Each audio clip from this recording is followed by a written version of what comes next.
ونستعينه ونستغفره ونتوب إليه ونعوذ بالله من شرور أنفسنا وسيئات أعمالنا من يهده الله فلا مضل له ومن يضلل فلا هادي له وأشهد أن لا إله إلا الله وحده لا شريك له وأشهد أن محمدا عبده ورسوله صلى الله عليه وآله وصحبه وسلم تسليما كثيرا أما بعد.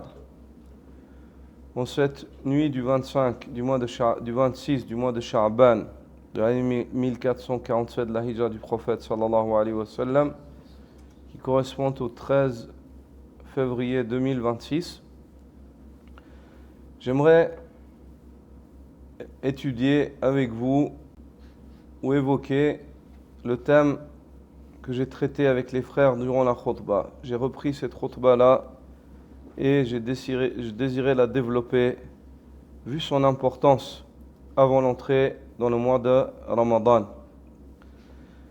On lit la khutbah comme à notre habitude les autres fois où on lit la khutbah et on l'étudie ensemble. Après l'introduction, أما بعد عباد الله أوصيكم عباد الله ونفسي بتقوى الله فإن تقوى الله أساس الصلاح وسبيل الفلاح في الدنيا والدين والفوز يوم يقوم الناس لرب العالمين. Cela étant dit, serviteur d'Allah, je vous recommande, ainsi qu'à moi-même, la crainte d'Allah. Ceci car la crainte d'Allah, la piété, est le fondement de toute rectitude, la voie du succès dans ce bas monde et dans la religion, et la cause du salut le jour où les hommes se lèveront devant le Seigneur, ou se tiendront debout devant le Seigneur des mondes. فاعلموا رحمكم الله أن أعظم خسران في رمضان أن يدخله العبد بلا وعي ويخرج منه بلا تغيير. تمر الأيام وتتبدل الليالي ويبقى القلب على حاله فلا ازداد نورا ولا ازداد قربا ولا ازداد خشية وهذه والله هي الخيبة بعينها. Sachez qu'Allah vous fasse miséricorde aux serviteurs d'Allah, que la plus grande perte durant le mois de Ramadan est que le serviteur y entre sans conscience, c'est-à-dire sans avoir conscience de la valeur de ce mois et de ce qu'Allah Azza wa Jalla a établi comme faveur en ce mois, et en sorte sans transformation. Les jours passent, les nuits se succèdent et le cœur demeure dans son état initial. Il ne gagne ni lumière, ni en proximité d'Allah, ni en crainte révérentielle. Voilà par Allah la véritable faillite. Ibadallah, إن بلوغ رمضان ليس حدثا عاديا يمر في زحام الأيام بل هو نعمة عظمى ومنة كبرى وفرصة قد لا تتكرر. وإن رمضان لم يشرف لأنه شهر صيام فحسب بل شرف لأنه شهر القرآن. قال الله تعالى: شهر رمضان الذي أنزل فيه القرآن هدى للناس وبينات من الهدى والفرقان.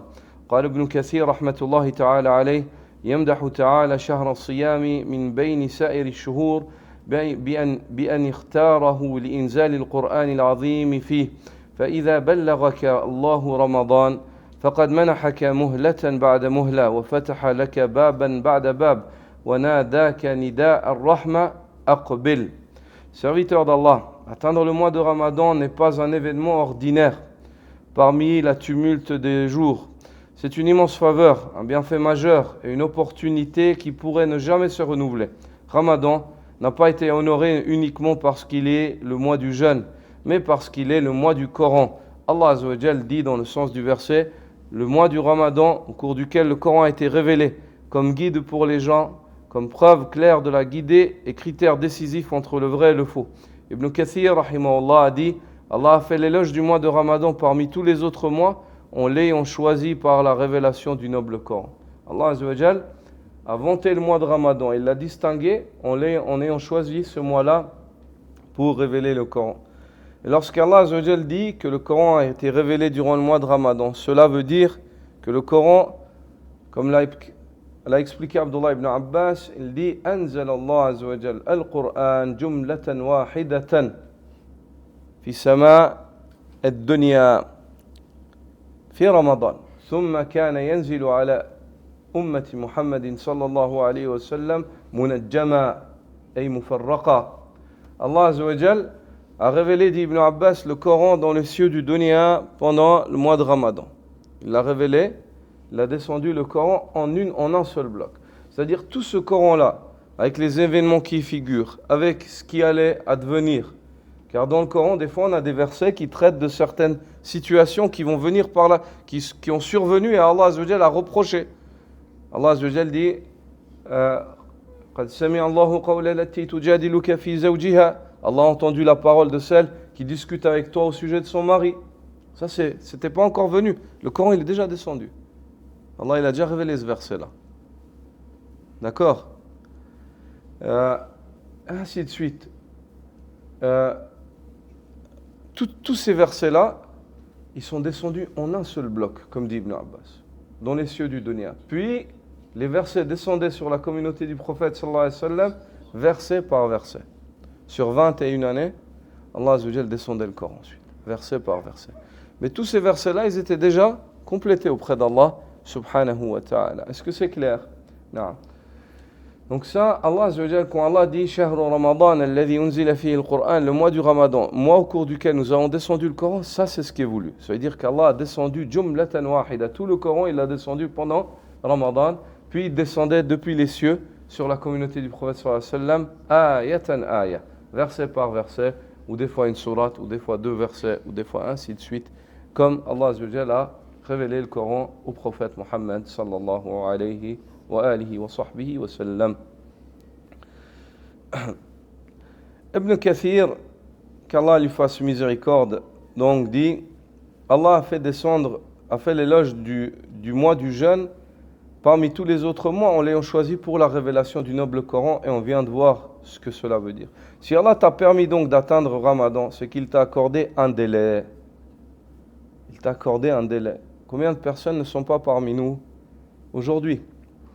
Et il t'a ouvert une porte sur celle qui t'est ouverte en tout temps. C'est-à-dire en tout temps, la miséricorde d'Allah, elle est ouverte. Mais dans le mois de Ramadan, c'est encore une porte de miséricorde sur la miséricorde qui est ouverte en tout temps. C'est une porte spécifique. C'est-à-dire, c'est un mois, si tu désires la miséricorde d'Allah, il n'y a pas un meilleur mois pour la chercher. En tout temps, tu peux chercher la miséricorde d'Allah, mais comme dans le mois de Ramadan, c'est encore plus. Donc, il t'a ouvert une porte sur une porte qui t'est déjà ouverte en tout temps. Afin de t'appeler à un avantage de miséricorde en t'appelant vers le paradis, avance-toi. Comme le prophète sallallahu alayhi wa sallam dit, lorsque vient le mois de Ramadan, les portes du paradis s'ouvrent, aucune d'entre elles ne se ferme. Celles de l'enfer se ferment, aucune d'entre elles ne s'ouvre. وَيُنَادِي مُنَادٍ يَا بَغِيَ الْخَيْرِ أَقْبِلْ وَفِي رِوَايَةٍ هَلُمَّ وَيَا بَغِيَ الشَّرِّ أَقْصِرْ. Ô toi, et un héros appelle, ô toi qui désires faire le bien, empresse-toi. Ô toi qui désires faire le mal, abstiens-toi. إن مما يجب أن يستقر في قلوب المؤمنين قبل دخول مواسم الطاعات حقيقة التوبة وأنها أصل الفلاح ومفتاح القبول. قال الله تعالى وتوبوا إلى الله جميعا أيها المؤمنون لعلكم تفلحون. فهو أمر عام موجه إلى المؤمنين جميعا لا إلى العصاة فحسب لأن التوبة ليست مرحلة عابرة بل مقام دائم.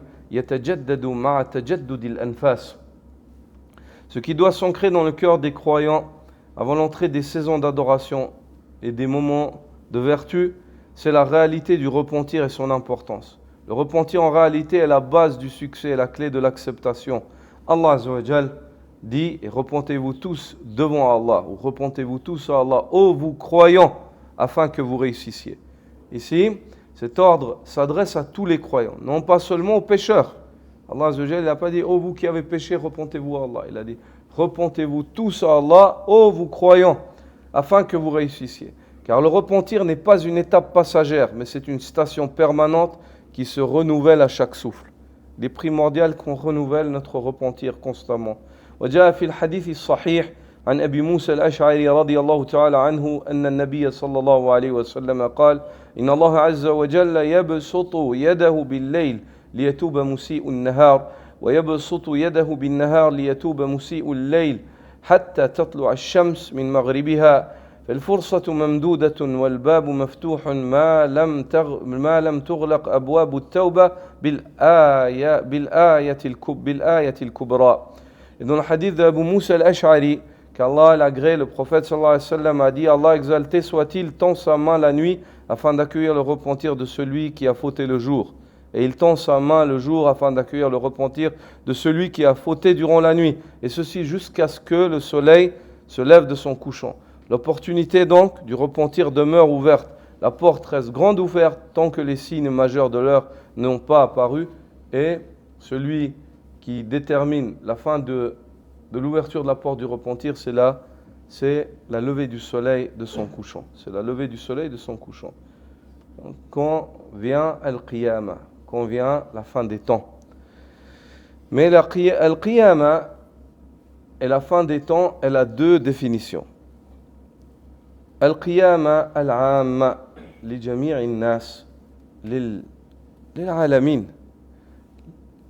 La fin des temps pour l'humanité, pour tout un chacun, pour l'existence.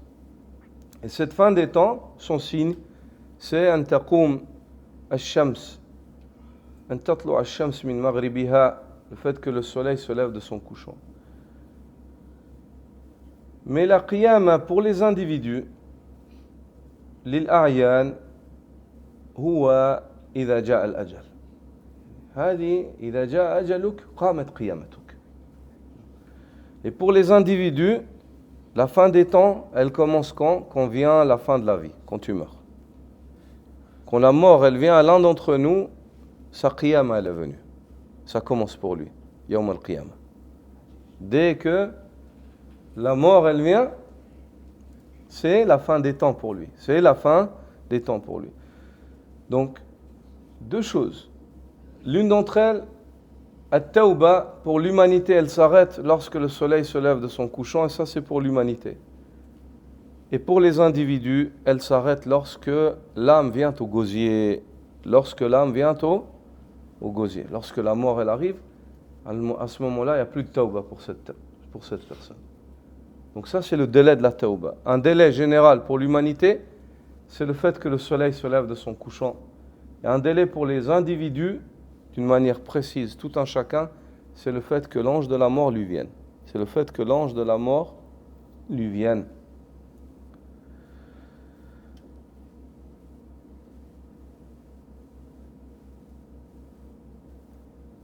Ceci car cette ayah, Allah Azza wa Jalla appelle les croyants à se repentir, qu'ils soient obéissants ou qu'ils soient pervers. Tout un chacun est appelé au repentir. Allah Azza wa Jalla, cet ordre l'adresse à tout un chacun, pas seulement aux pécheurs, car le repentir n'est pas une étape passagère, mais une station permanente. Et ce hadith d'Abu Moussa al-Ash'ari nous enseigne, comme le prophète sallallahu alayhi wa sallam nous le rappelle, qu'Allah Azza wa Jalla accueille le repentir de tout un chacun en tout temps. Celui qui a fauté la nuit, Allah accueille son repentir. Celui qui a fauté le jour, Allah accueille son repentir. Allah Azza wa Jal tend sa main la nuit afin d'accueillir le repentir de celui qui a fauté le jour. Quand la nuit arrive, Allah accepte le repentir de celui qui a commis des erreurs la journée. Quand la journée arrive, Allah Azza wa Jal accueille le repentir de celui qui a fauté durant la nuit. Ceci ne cesse d'être ainsi jusqu'à ce que le soleil se lève de son couchant. Et ça, c'est la chance pour l'humanité. Mais pour les individus, c'est jusqu'à ce que la mort lui vienne. Jusqu'à ce que la mort lui vienne. Donc l'opportunité demeure ouverte, la porte reste grande ouverte, tant que les signes majeurs de l'heure ne sont pas apparus. Cet ordre s'adresse à tous les croyants et non pas seulement aux pécheurs, car le repentir n'est pas une étape passagère. C'est une station permanente qui se renouvelle à chaque souffle. La tawba, c'est une station permanente qui se renouvelle à chaque souffle. Ceci car l'homme ne cesse de commettre des erreurs. L'être humain ne cesse de commettre des erreurs. وفي حديث أبي سعيد الخدري رضي الله تعالى عنه أن النبي صلى الله عليه وسلم قال إبليس أي ربي لا أزال أغوي بني آدم ما دامت أرواحهم في أجسادهم قال الرب سبحانه عز وجل لا أزال أغفر لهم ما استغفروني. Dans un hadith rapporté par Abu Sa'id al-Khudri, le prophète sallallahu alayhi wa sallam a dit, Iblis dit, ô Seigneur, je ne cesserai d'égarer les fils d'Adam tant que leurs âmes seront dans leur corps. Allah Azza wa Jal répond et dit, je ne cesserai quant à moi de leur pardonner tant qu'ils me demandent pardon. فها هنا تتجلى قاعدة عظيمة ما دام الاستغفار قائما فالمغفرة قائمة. وقد قرر العلامة عبد العزيز بن باز رحمة الله تعالى عليه أن المشروع للمسلم أن يستقبل رمضان بالتوبة النصوح وبنية صادقة وعزيمة على الصيام والقيام.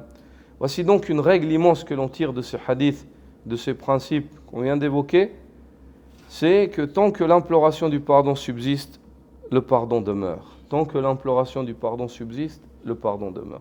Pour autant que les gens demandent pardon, Allah leur pardonne.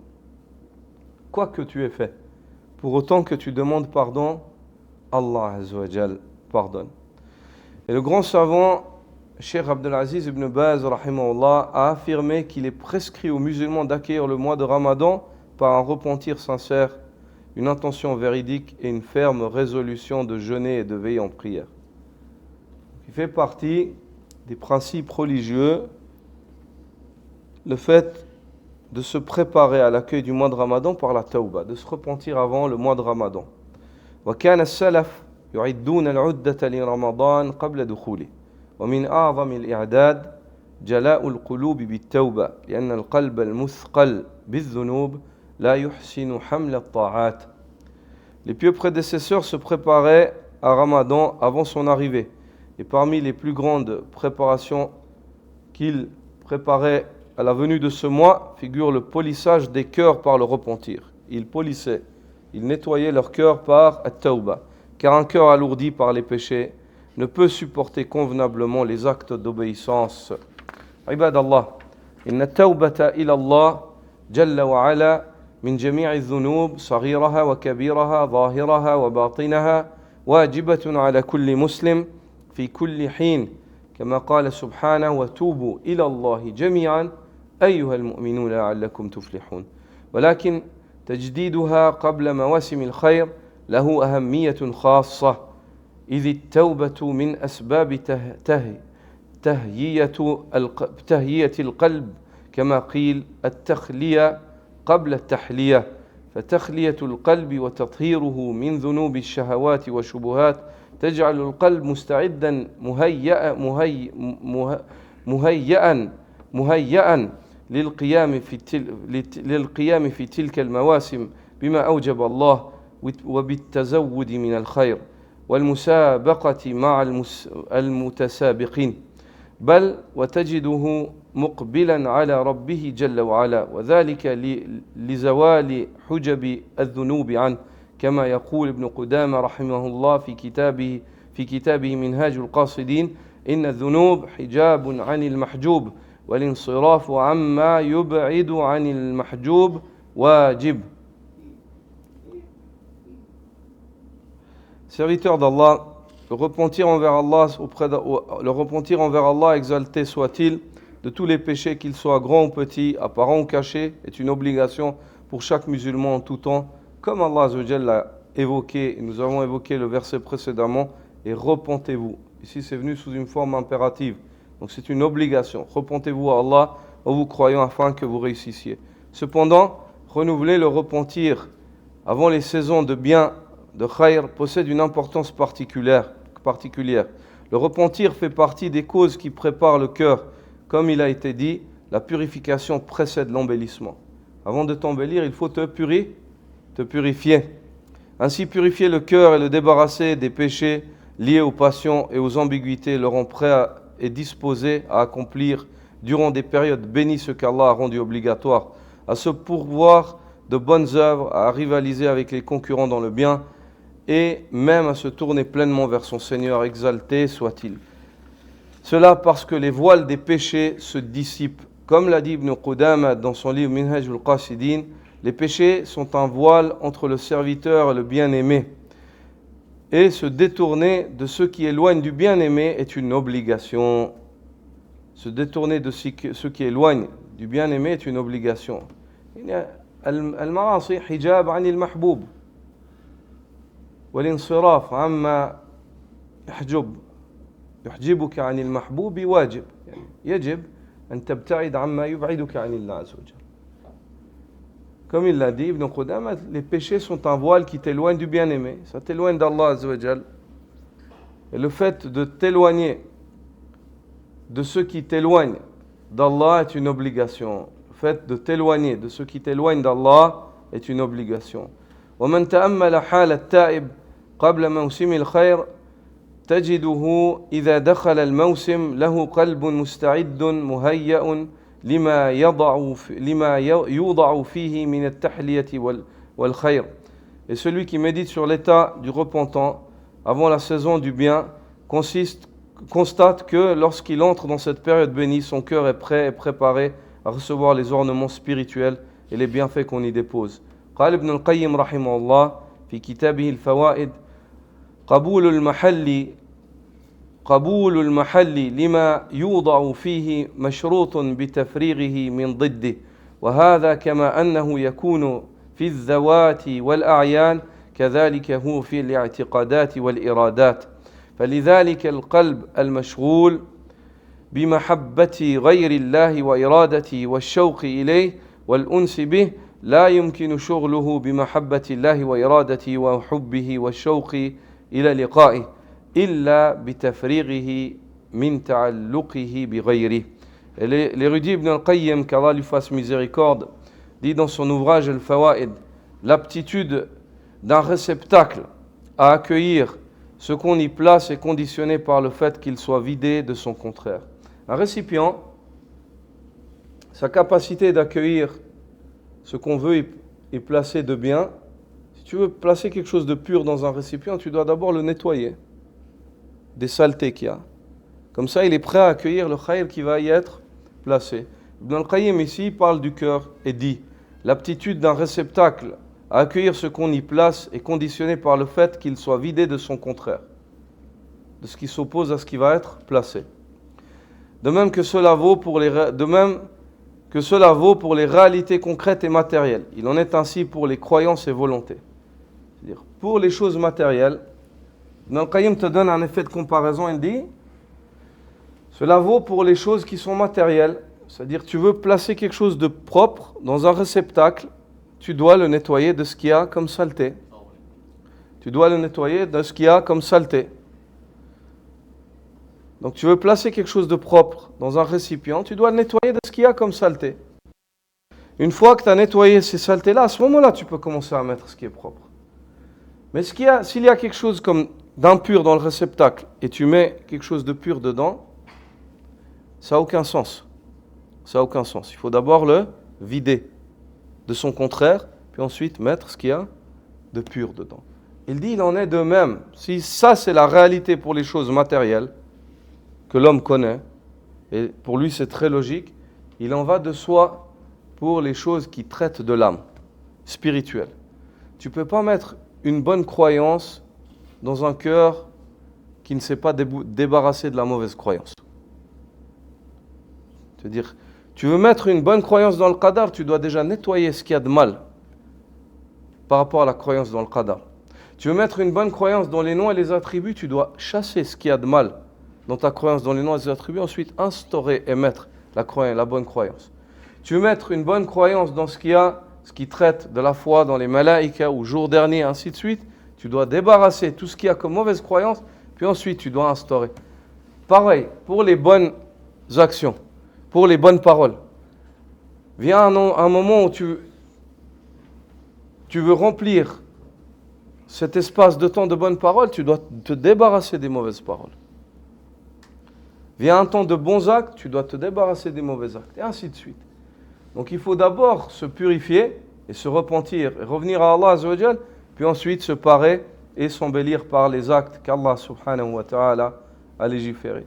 Il dit l'aptitude d'un réceptacle à accueillir ce qu'on y place est conditionnée par le fait qu'il soit vidé de son contraire.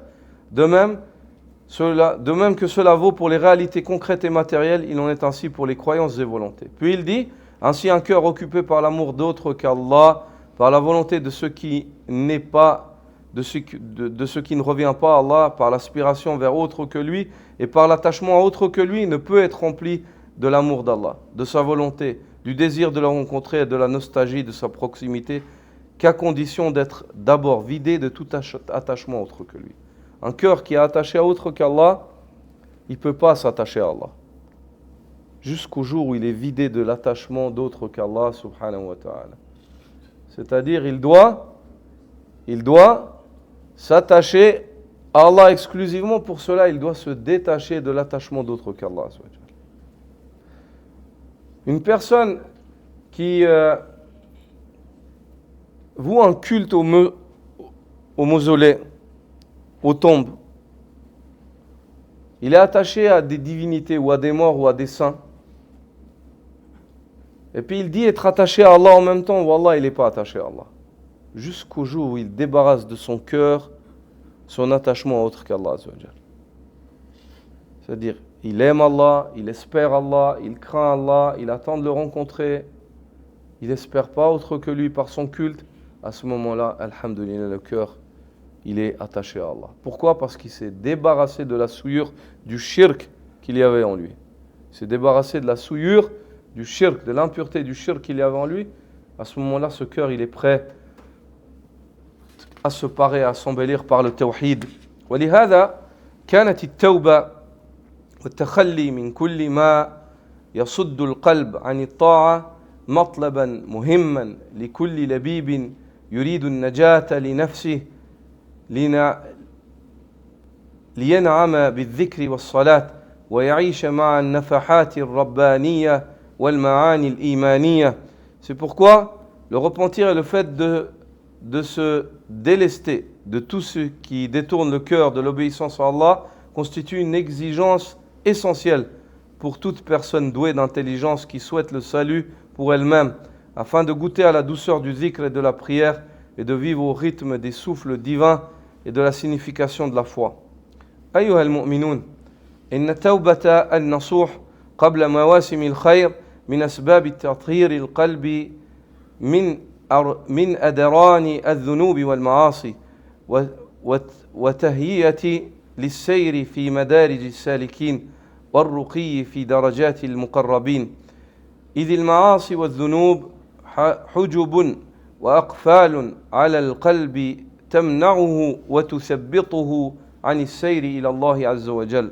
Ô croyants, le repentir sincère avant les saisons du bien est une cause de purification du cœur, des souillures, des péchés et des désobéissances. Il prépare l'âme à gravir les degrés des itinérants et à s'élever dans les rangs des rapprochés d'Allah. Car les péchés sont des voiles et des cadenas posés sur le cœur, ils l'empêchent et l'alourdissent dans sa marche vers Allah, exalté soit-il. ومتى ما تخفف العبد من أثقاله وزالت الحجب عن قلبه سمت روحه وعلت نفسه فحينئذ يجد نشاطا وإقبالا على الطاعة في رمضان فتجده يسابق في الخيرات بنفس مقبلة تواقة للخير شعارها وعجلت إليك ربي لترضى. Et lorsque le serviteur se déleste de ses fardeaux et que les voiles se lèvent de son cœur, son âme s'élève, son esprit s'ennoblit. Il trouve alors une énergie nouvelle et un élan vers l'adoration durant le mois de Ramadan. Il rivalise dans les bonnes œuvres avec un cœur ardent, avide de bien, dont la devise est « Et je me suis hâté vers toi, ô Seigneur, afin que tu sois satisfait ». وأما من لم يتخلص من ذنوبه فإنه يكون أسيرا لها فتكون حجبا على قلبه أو تقصر به عن القيام بالخير في رمضان ولهذا تجد أمثال هؤلاء عافانا الله وإياكم من حالهم ضعفا في الشعور بلذة العبادة والأنس بالطاعة والراحة في القلب. Quant à celui qui ne se débarrasse pas de ses péchés, il en demeure prisonnier. Ils deviennent des voiles, ces péchés deviennent pour lui des voiles sur son cœur, et l'entrave à l'accomplissement du bien durant Ramadan. C'est pourquoi l'on constate chez de telles personnes qu'Allah Azza wa Jal nous en préserve une faiblesse de la perception de la douceur de l'adoration dans l'intimité avec l'obéissance et dans la sérénité du cœur. أيها الناس يجدر بنا أن نذكر شروط التوبة النصوح ليشمر العبد لها وشروطها ثلاثة. الشرط الأول الندم على الماضي بأن يحزن ويندم على ما مضى منه من المعصية. الشرط الثاني إقلاعه عنها وتركه لها خوفا من الله وتعظيما له. الشرط الثالث العزم الصادق ألا يعود فيها. Aux gens, il convient de rappeler les conditions du repentir sincère afin que le serviteur s'y engage avec détermination. Elles sont au nombre de 3. La première, le regret du passé, c'est-à-dire d'éprouver une tristesse et remords pour les péchés commis. La deuxième, le fait de cesser immédiatement la faute et de l'abandonner par crainte d'Allah et par vénération pour lui. Et la troisième, la ferme résolution de ne jamais y revenir. وبيان ذلك أنه لا بد من الندم على الماضي والترك لها بأن يقلع منها ويتركها فإن كان زنا ترك الزنا أو سرق فإن كان زنا ترك الزنا وإن كان سرقة تركها أو عقوقا ترك العقوق أو قطيعة رحم ترك قطيعة الرحم أو معاملة ربوية ترك المعاملة الربوية وهكذا. Concrètement, il faut regretter le passé et délaisser la faute. Il s'agit de délaisser la faute. C'est ça le repentir. Le fait de regretter le passé et de délaisser la faute. S'il s'agit d'une fornication, il l'abandonne tout de suite. S'il s'agit d'un vol, il cesse de voler. S'il s'agit d'une ingratitude envers les parents, il abandonne cet acte. S'il s'agit d'une rupture de liens familiaux, il abandonne cet acte. C'est-à-dire il commence à renouer les liens. Il y met fin. S'il s'agit d'une transaction usuaire, il délaisse cette transaction usuaire et ainsi de suite. والثالث أن يعزم عزما صادقا ألا يعود إلى المعصية التي تاب منها فهذه الشروط الثلاثة لا بد منها إذا تمت وتوافرت صحة التوبة ومحى الله عنها الذنب إلا إذا كان الذنب يتعلق بأحد من المخلوقين فلا بد وهو أن يتحللهم أو أن يعطيهم حقوقهم. فإذا كان مثلا سرق من إنسان مالا لا تتم توبته حتى يرد المال على صاحبه أو يتحلله منه أو ضربه أو قطع يده أو ما أشبه ذلك فلا بد من التحلل أو أن يعطيه القصاص يقتص منه. La troisième condition consiste à prendre la résolution sincère à ne plus retourner au péché dont on s'est repenti. Ces 3 conditions sont indispensables.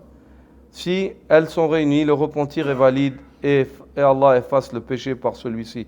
Cependant, si la faute concerne un droit d'autrui, une 4e condition s'impose dans la religion d'Allah. Restituer le droit ou obtenir le pardon de la personne lésée. Ainsi, s'il a volé de l'argent à une personne, son repentir ne sera complet qu'en restituant le bien le bien à son propriétaire ou en obtenant son pardon. S'il a porté atteinte physiquement à quelqu'un, il devra alors se soumettre au droit de la réparation ou de la compensation légale. Donc, le repentir, c'est quoi ces conditions? Elles sont au nombre de 3. La première, le regret. La deuxième, le fait d'arrêter le péché. La troisième, le fait de décider de ne plus y retourner. La 4e, ceci si c'est en liaison avec le droit d'autrui, c'est le fait de redonner son droit à celui qu'on a lésé. Si on lui a pris de l'argent, de redonner son argent. Si on l'a atteint physiquement, de lui demander pardon ou alors de lui donner son droit devant un tribunal, et ceci dans un pays musulman par exemple, al-qisas. Donc, ou de lui donner son droit, ou de lui demander pardon, et ainsi de suite. D'aller vers lui, de lui dire, vas-y, je t'ai frappé, frappe-moi, comme je t'ai frappé. Je t'ai donné un coup de poing, donne-moi un coup de poing ou pardonne-moi. Et ainsi de suite. Ça, c'est la condition. Subhanallah, regardez cette charia, cette religion comme elle est droite. Le din d'Allah Azza wa Jal comme il est. C'est une extrême droiture. C'est une extrême droiture. Et si l'homme se repent et complète ses conditions, Allah Azza wa Jal efface le péché. Et ça, c'est le hadith du prophète sallallahu alayhi wa sallam, at-ta'ibu min adh-dhanb kaman la dhanba lah. Celui qui se repent d'un péché en complétant ses conditions, il est comparable à celui qui n'a pas de péché. Comparable à celui qui n'a pas de péché. Ibad Allah, ma ashal at-tawba fala yuthaqiluha ash-shaytanu ala ahadina fayusawwifu hatta yafja'ahu al-maut. Serviteur d'Allah, comme le repentir est facile, que Satan ne le rende pas lourd à nos yeux en nous poussant à remettre à plus tard ce que nous devons faire à l'instant jusqu'à ce que la mort nous surprenne. وفي كتاب لطائف المعارف للحافظ ابن رجب الحنبلي أبيات تذكر حقيقة الموسم وتحرك القلوب وتنبه الغافلين وتدعو إلى مبادرة الإنابة قبل فوات الأوان. Et dans l'ouvrage لطائف المعارف de l'Hafiz ibn Rajab al-Hanbali se trouvent des vers qui rappellent la véritable nature de cette saison, l'importance du mois de Ramadan, qui émeuvent les cœurs, éveillent les insouciants et appellent à se hâter vers le retour sincère à Allah avant qu'il ne soit trop tard. Il dit, rahimahullah, إذا رمضان أتى مقبلا فأقبل بالخير يستقبل لعلك تخطئه قابلا وتأتي بعذر فلا يقبل. Lorsque le Ramadan arrive en s'avançant vers toi, alors avance vers lui car c'est par le bien qu'il est accueilli, qu'il doit être accueilli. Il se peut que l'an prochain, tu ne l'atteignes pas et que tu viennes avec une excuse qui ne sera pas acceptée.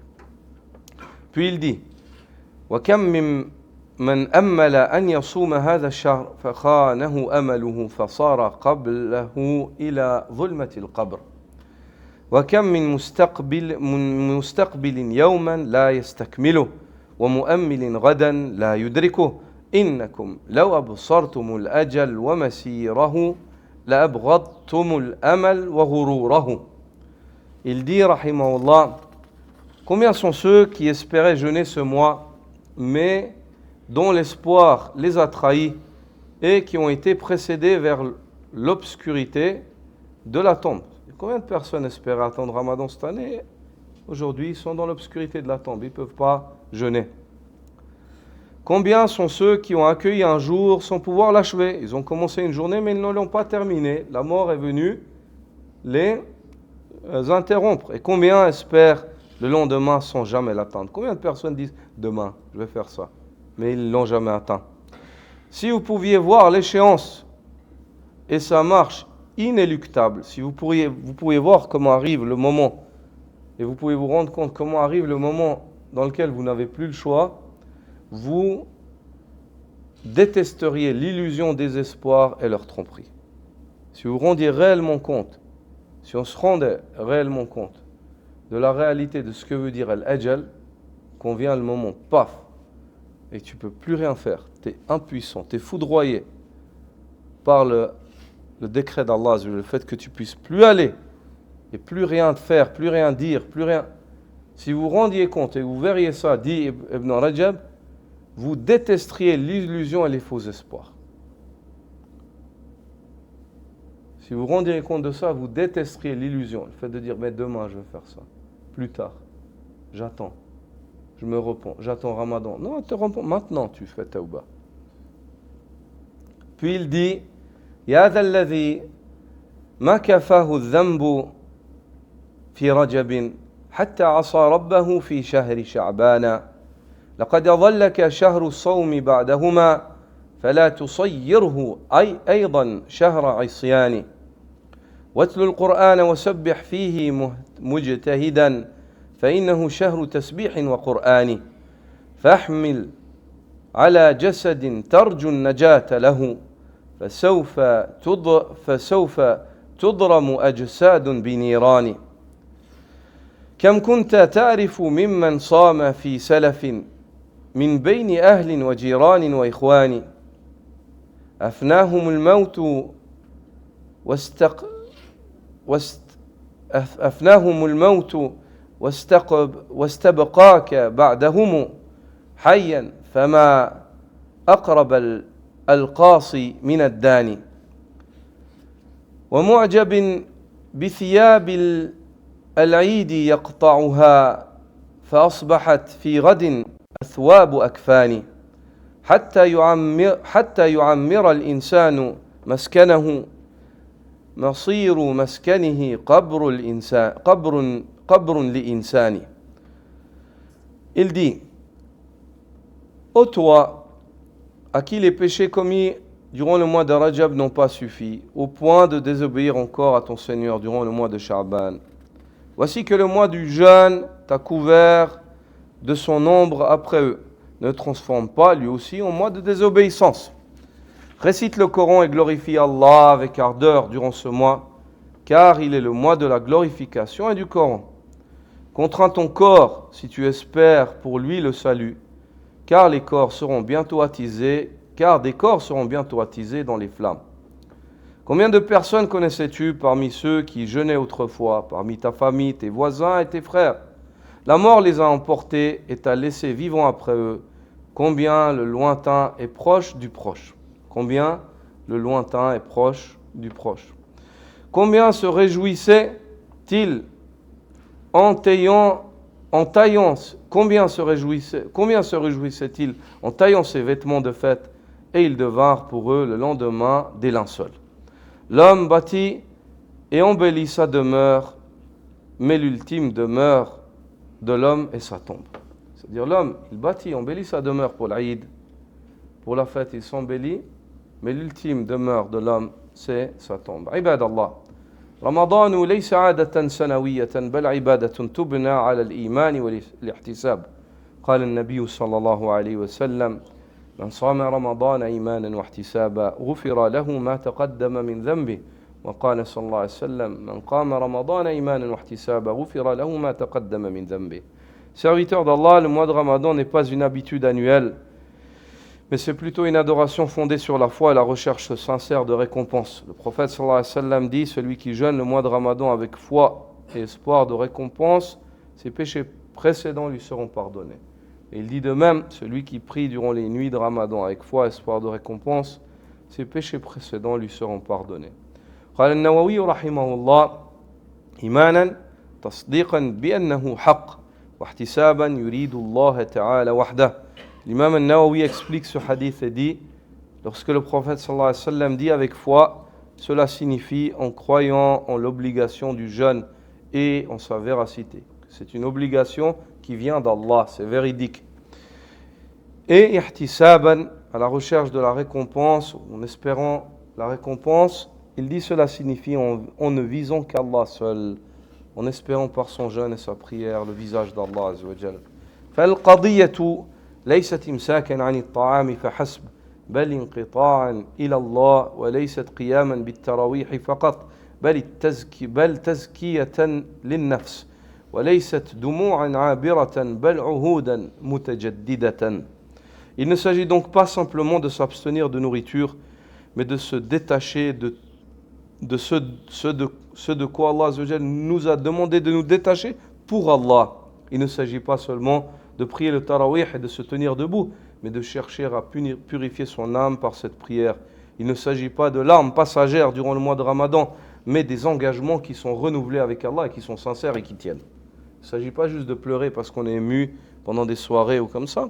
Non, c'est que ces larmes-là, ce soit un engagement, une promesse qu'on fait à Allah. Ya Rabbi, je vais changer. Et qu'on tienne cette promesse-là. فمن دخل رمضان بلا عزم صادق خرج منه بلا أثر باق ومن دخله بقلب مقبل خرج منه بقلب آخر. Celui qui entre dans le mois de Ramadan sans résolution sincère, on sortira sans trace durable.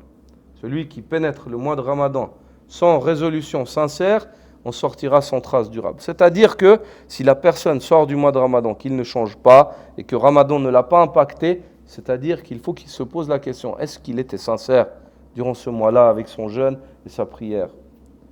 Et celui qui entre avec un cœur tourné vers Allah en sortira avec un autre cœur. Celui qui rentre dans le mois de Ramadan avec un cœur qui est tourné entièrement vers Allah, il en sortira avec un autre cœur. Et le poète a dit vrai lorsqu'il a dit, souvent on entend les gens dire, la fin du mois de Ramadan, elle arrive et ils disent, ah, le Ramadan est vite passé. Et c'est ce qui va se passer. Le Ramadan, il est vite venu, il va vite passer. Et souvent à la fin du mois, les frères, t'as vu, il est vite passé le mois, il est vite passé. Et le poète, au sujet de ces gens-là qui sont constamment là à réitérer ces paroles, le Ramadan est vite passé, mais quand le Ramadan passe, ce qu'ils faisaient dans le Ramadan, l'obéissance, elle passe aussi avec Ramadan chez eux, chez la plupart des gens. Le poète, pour désigner ces personnes-là, dit « Marartu ala qawmin yabkouna qultu, ma yubkikum qalu, mada shahrul ghanaimi, qultu da'u al-buka'a, law ittaqaytum, fi Ramadan, baqiya ash-shahru qa'im. » Je passais devant des gens qui pleuraient et je leur dis, pourquoi pleurez-vous? Ils dirent, le mois des profits et des faveurs est passé. Je dis, cessez donc de pleurer. Si vous aviez été pieux durant le mois de Ramadan, réellement, le mois, ainsi que le mois pour vous aurait demeuré. Le mois pour vous aurait demeuré. C'est-à-dire, l'obéissance, elle aurait demeuré. La piété envers Allah, elle aurait demeuré. Arrêtez donc de pleurnicher et de réitérer des paroles. Donc vous avez pris l'habitude de vous consoler les uns les autres dans votre insouciance après le mois de Ramadan par ces paroles-là. Ça ne sert à rien, ça, auprès d'Allah. Subhanallah. Et puis, désobéissance, pas de prière à son heure, pas de ta'a, pas de lecture du Coran, pas de... Subhanallah. Aïcha al-fa'ida. Elle est où l'utilité? Il faut arrêter de parler, il faut œuvrer. اترك الكلام عليك بالعمل. Allah Azza wa Jal ne prend pas en considération ce qu'on dit ou nos prétentions, il prend en considération nos cœurs et nos actions. Nos cœurs et nos actions.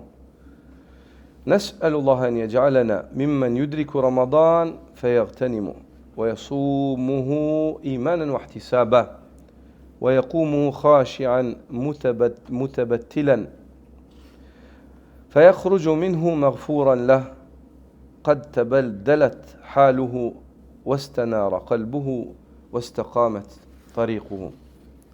Nous demandons à Allah de faire de nous de ceux qui atteignent le mois de Ramadan en profitent pleinement, qui le jeûnent avec foi et sincérité, qui se tiennent en prière avec humilité et recueillement et qui en sortent pardonnés, transformés, les cœurs illuminés et la voix redressée.